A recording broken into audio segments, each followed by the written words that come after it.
வணக்க நண்பர்களே.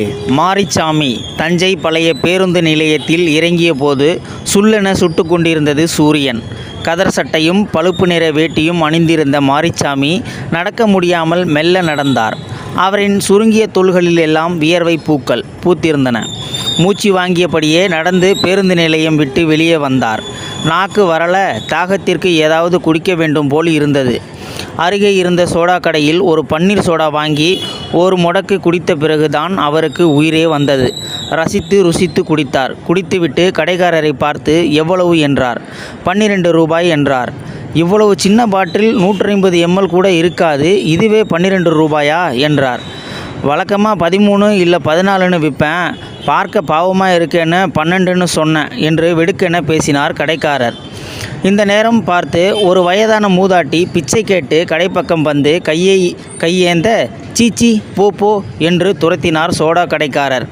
அந்த பிச்சைக்கார மூதாட்டியை பார்த்து, பாவம், இந்த வயசில் இந்த வெயிலில் பிச்சை எடுக்கிற மாதிரி இதோட நிலைமை இருக்கே என்று எண்ணியபடியே அந்த மூதாட்டிக்கு பிச்சை போட சட்டை பையில் கைவிட்ட மாரிச்சாமிக்கு சுருக்கென்றது. சட்டையில் காசு இல்லை. அவர் கையில் கொண்டு வந்த மஞ்ச பையும் காணவில்லை. எல்லா பணமும் அதில்தான் இருக்கின்றது. பேருந்திலேயே மறந்து விட்டோமே என்ற திகைப்பு வர, என் பணம் என புலம்பிக் கொண்டே ஓட முடியாமல் பேருந்து நிலையத்திற்குள் ஓடினார். அவர் வந்த பேருந்து புறப்பட்டு போயிருந்தது. தலையில் கையை வைத்து அப்படியே அமர்ந்து விட்டார் மாரிச்சாமி. சோடா கடைக்காரர் இவர் பின்னாலேயே ஓடி வந்து, ஏய் பெருசு, காசு கொடுக்காம அப்படியே எஸ்கேப் ஆகிடலான்னு பார்த்தியா, எடு 12 ரூபாயை என்றார். இவர் கண்களில் கண்ணீர் முட்ட கடைக்காரரை பார்த்து, காசு காசு போச்சு, 1500 ரூபா போயிடுச்சு என்றார் தழுதழுத்த குரலில். யாரை ஏமாற்ற பார்க்குற? பாக்கெட்டில் 10 ரூபா கூட இல்லையா? நெசமாக தான் சொல்கிறேன், பணம் முழுக்க பையில் தான் வச்சுருந்தேன். கிட்டத்தட்ட மாரிச்சாமி விசும்பவே ஆரம்பித்து விட்டார். இவரை பார்த்து கடுப்போடு, நமக்குன்னு வந்து சேர்றானுங்க பாரு பிச்சைக்காரனுங்க என்று திட்டிவிட்டு சோடா கடைக்காரர் கோபத்தோடு திரும்பி போனார்.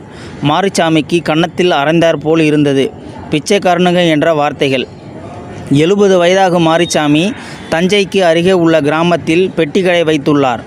வயசான காலத்தில் சும்மா முடங்கி கிடக்காம என்ன பெட்டிக்கடை வேண்டி கிடக்கு? அன்னைக்கு கடையிலேயே மயங்கி விழுந்து கிடந்த, ஒன்று கிடக்க ஒன்று ஆயிடுச்சுன்னா யார் பொறுப்பு என்று மூத்த மகன் திட்டினாலும், பெரிதாய் வருமானம் இல்லாமல் இருந்தாலும் விடாப்பிடியாய் மாரிச்சாமி கடந்த 10 வருடங்களாய் கடையை நடத்தி வருகின்றார். வயலில் வேலை செய்ய தெம்பு இருந்தவரை அவருக்கென இருந்த சொந்த நிலத்தில் உழைத்தார். பிறகு 2 மகன்களுக்கும் பங்கு பிரித்து கொடுத்துவிட்டு மூத்த மகனோடு தங்கி கொண்டு வீட்டின் அருகேயே பெட்டிக்கடை நடத்தி வருகின்றார். தஞ்சையிலிருந்து 15 கிலோமீட்டரில் திருக்காட்டுப்பள்ளி போகும் வழியில் உள்ள அவரது கிராமம். 2 வாரங்களுக்கு ஒரு முறை அவரே தஞ்சைக்கு வந்து தனக்கு கடைக்கு தேவையான முறுக்கு, தேன் மிட்டாய், பர்பி, சீனி மிட்டாய், கடலை மிட்டாய், மைசூர் பாக்கு, மிக்சர், ஊறுகாய் பொட்டலங்கள் என அத்தனை இனிப்புகள் மற்றும் கார வகைகள் மொத்த விற்பனை நிலையமான அண்ணாச்சி கடையில் தான் வாங்குவார். அதுபோல் இன்று வரும் பொழுதுதான் பேருந்திலேயே தனது பையை தவறவிட்டு விட்டார். இப்பொழுது என்ன செய்வதென்று ஒரு நிமிடம் திகைத்து தான் போனார். பிறகு அண்ணாச்சி தனக்கு 6 வருடமாய் பழக்கமானவர். அவரிடம் நடந்ததை சொன்னால் நிச்சயம் கணக்கில் வைத்து கொண்டு பொருள் கொடுப்பார் என மனதை தேற்றுக்கொண்டார். கிராமத்துக்கு திரும்பி செல்லவும் அவரிடம் பணம் கேட்டு விடலாம் என முடிவு செய்தார். வெயிலை பொருட்படுத்தாமல் தெற்கு வீதி நோக்கி நடந்தார். குடித்த பன்னீர் சோடா நாக்கில் இனித்தாலும் பிச்சைக்காரன் என வசவு மனசில் கசிந்தது. நடந்து ஒரு வழியாக அண்ணாச்சி கடைக்கு வந்து சேர்ந்தார். வாங்க வாங்க, என்ன வேணும்? கடையில் இருந்தவர் மாரிச்சாமியை இருகணம் கூப்பி வரவேற்றார். அண்ணாச்சி இல்லையா என்றார். அவர் வெளியூர் போயிருக்காரு. அவர் என்னோட மச்சான்தான். என்ன வேணும் சொல்லுங்கள், நான் தரேன். என் பேர் மாரிச்சாமி. அதற்குள் கடைக்கு மொத்த விலைக்கு சாமான் வாங்க 2-3 நபர்கள் வரவே கடை பையனை கூப்பிட்டு, டேய் பெரியவருக்கு நாற்காலி போடு என்று சொல்லிவிட்டு மாரிச்சாமியை பார்த்து, 5 நிமிஷம், இவங்களை கவனிச்சிட்டு வந்துடுறேன் என்று வியாபாரத்தில் மும்முரமானார். கிட்டத்தட்ட 20 நிமிஷம் ஓடியது. பிறகு மாரிச்சாமியை பார்த்து, மன்னிச்சுக்கோங்க பெரியவரே, இப்போ சொல்லுங்கள், நான் இங்கே தான் தஞ்சாவூர் பக்கத்தில் இருக்கிற கிராமத்தில் பெட்டிக்கடை வச்சுருக்கேன். அண்ணாச்சிக்கும் எனக்கு 6 வருஷம் பழக்கம். உங்கள் கடையில் தான் இனிப்பு, காரம் எல்லாம் வாங்குறது. அதான் அண்ணாச்சியை பார்த்து வாங்கிட்டு போகலாம்னு வந்தேன். அண்ணாச்சி இல்லையா என்றார். சரி, உங்களுக்கு என்ன வேணும் சொல்லுங்கள், நான் தரமான நல்ல பொருளாக எடுத்து தரேன். இல்லை, அண்ணாச்சி தான் பார்க்கணும், ஒரு விஷயமா அவர்கிட்ட பேசணும். அண்ணாச்சி குலதெய்வம் கோவிலுக்கு போயிருக்காரு, கடைக்கு ஒரு ஃபோன் பண்ணி கேட்டுட்டு வந்திருக்கலாமே.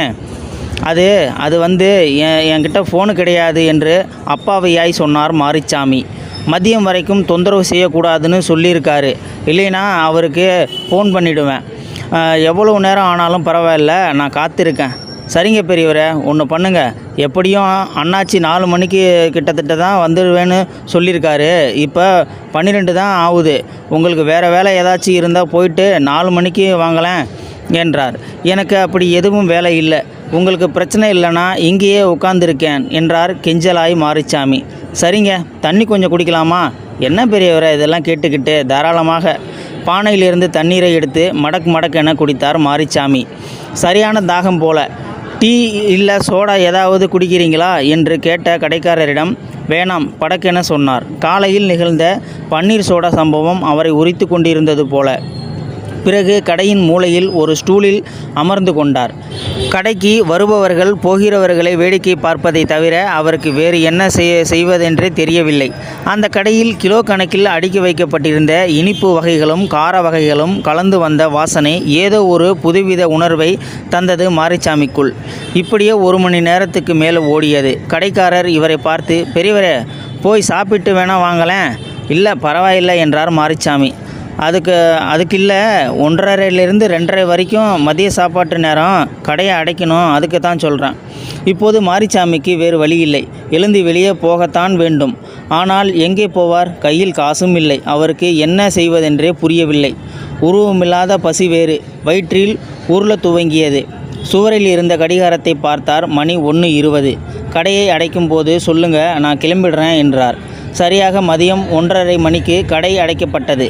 கடையை அடைத்துவிட்டு கடையில் இருந்தவர்கள் கிளம்ப தெருவில் இறங்கியபடியே சாப்பிட்டு வந்துடுறேன் என்று சொல்லிவிட்டு கொஞ்ச தூரம் மெதுவாக நடந்தார் மாரிச்சாமி. கடையில் வேலை பார்க்கும் பையனும் சைக்கிளை எடுத்துக்கொண்டு சாப்பிட கிளம்பினான். கொஞ்ச தூரம் இவர் நடந்து வந்திருப்பதை கண்ட கடைக்கார பையன், பெரியவரை சாப்பிடத்தானே போகிறீங்க, வாங்க சைக்கிளில் ஏறுங்க, நான் கூட்டிகிட்டு போகிறேன் என்றான். இல்லைப்பா வேண்டாம், நான் போயிடுறேன் என்றார் இவர்.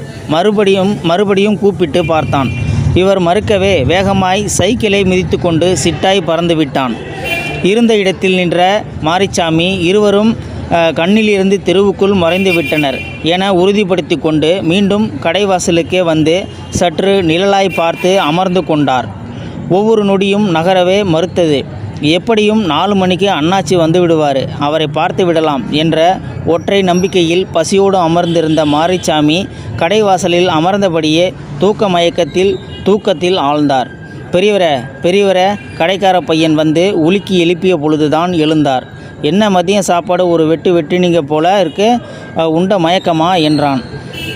கடினப்பட்டு சிரிப்பை வரவழைத்து சிரித்தார். மீண்டும் அதே மூளை அதே ஸ்டூல் என அமர்ந்து கொண்டு எப்பத்தான் மணி 4 ஆகும் என காத்திருந்தார். மணி 3:10 என காட்டியது. கடைக்காரரிடம் அண்ணாச்சிக்கிட்டவே பேசிட்டீங்களா என்றார். கொஞ்ச நேரத்துக்கு முன்னாடி தான் ஃபோன் செஞ்சேன், இன்னும் கோவிலில் தான் இருக்கிறதா சொன்னார். நீங்கள் வந்திருக்கீங்கன்னு சொன்னேன், அதுக்குள்ளே சிக்னல் கட் ஆகிடுச்சு. எப்படியும் இன்னும் கொஞ்ச நேரத்தில் அவரே ஃபோன் பண்ணுவார். அந்த கொஞ்ச நேரம் என்பது எப்பொழுது என்று தெரியாமல் பானையிலிருந்து கொஞ்சம் தண்ணீர் குடித்துவிட்டு மீண்டும் கடையின் மூலையில் அமர்ந்து கொண்டார் மாரிச்சாமி. அவ்வப்போது சுவர் கடிகாரத்தை வெறித்து பார்த்தார். இப்படியே மணி 3:30 ஆகியது.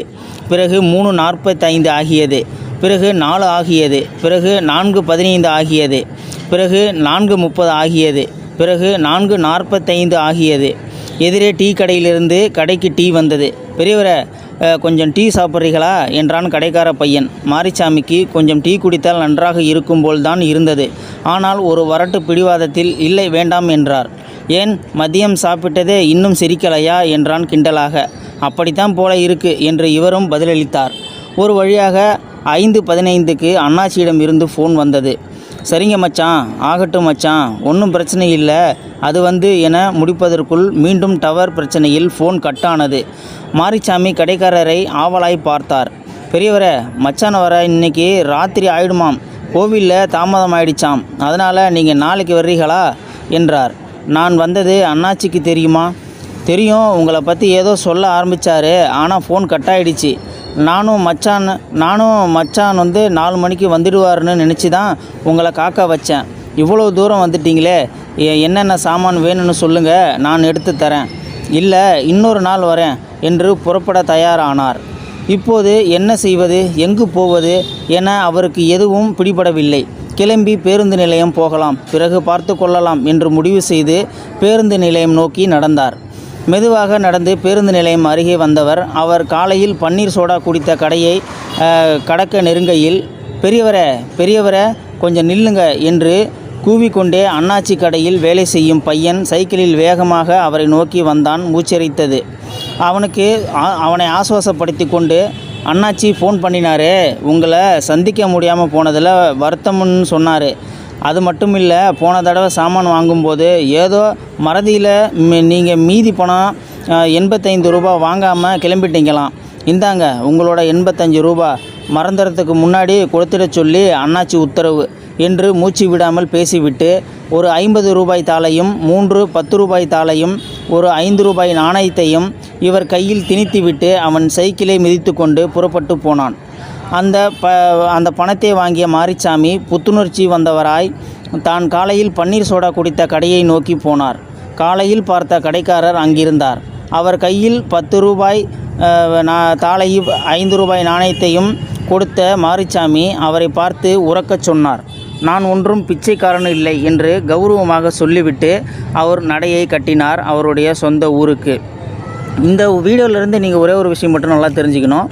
அவர் கொண்டு வந்த பணத்தையும், அவர் கையில் இருந்த பணத்தை எதுவுமே இல்லை, எல்லாத்தையும் தொலைச்சிட்டாரு. தொலைச்சாலும் அவர் பிச்சைக்காரன் அப்படின்னு சொல்லிட்டாங்க. அந்த ஒரு வார்த்தை அவரால் தாங்கவே முடியல. அதனால் நம்ம பிச்சை மட்டும் எடுத்துடக்கூடாது, நம்மளுக்கு தெரிஞ்ச கடைக்காரர் ஒருத்தர் இருக்கார், அவர்கிட்ட காசு வாங்கிட்டு வந்து மூஞ்சில் விட்டு எறியணும் அப்படின்னு சொல்லிட்டு தெரிஞ்ச கடைக்காரர்கிட்ட போனார். ஆனால் அவர் வர முடியாத சுச்சுவேஷனு. இருந்தாலும் அவர் எப்போ செஞ்ச புண்ணியமோ என்னமோ தெரியல, அவர் பணமே விட்டுட்டு போயிருக்காரு. அந்த பணம் தான் இப்போ இவரை காப்பாற்றிருக்கு, இவர் கௌரவத்தையும் காப்பாற்றிருக்கு. இவரை திட்டினவங்க முன்னாடி கெத்தாக நான் ஒன்றும் பிச்சைக்காரன் இல்லை என்று கௌரவமாக சொல்லிவிட்டு அந்த மாரிச்சாமி போகிறாரு. ஸோ நண்பர்களே, இந்த வீடியோ பார்த்துட்டு இருக்கிற நீங்கள் இந்த வீடியோ பற்றின கருத்துக்களை கீழே இருக்கிற கமெண்ட் செக்ஷனில் மறக்காமல் சொல்லுங்கள். இந்த பதிவு பிடிச்சிருந்தா ஒரு லைக் பண்ணிக்கோங்க. இந்த பதிவை முடிஞ்ச அளவுக்கு மற்றவங்களுக்கும் ஷேர் பண்ணுங்கள். அப்படியே நம்ம சேனலை சப்ஸ்கிரைப் பண்ணிக்கோங்க. மறக்காமல் பெல் சிம்பளையும் கிளிக் பண்ணிக்கோங்க. நன்றி, வணக்கம்.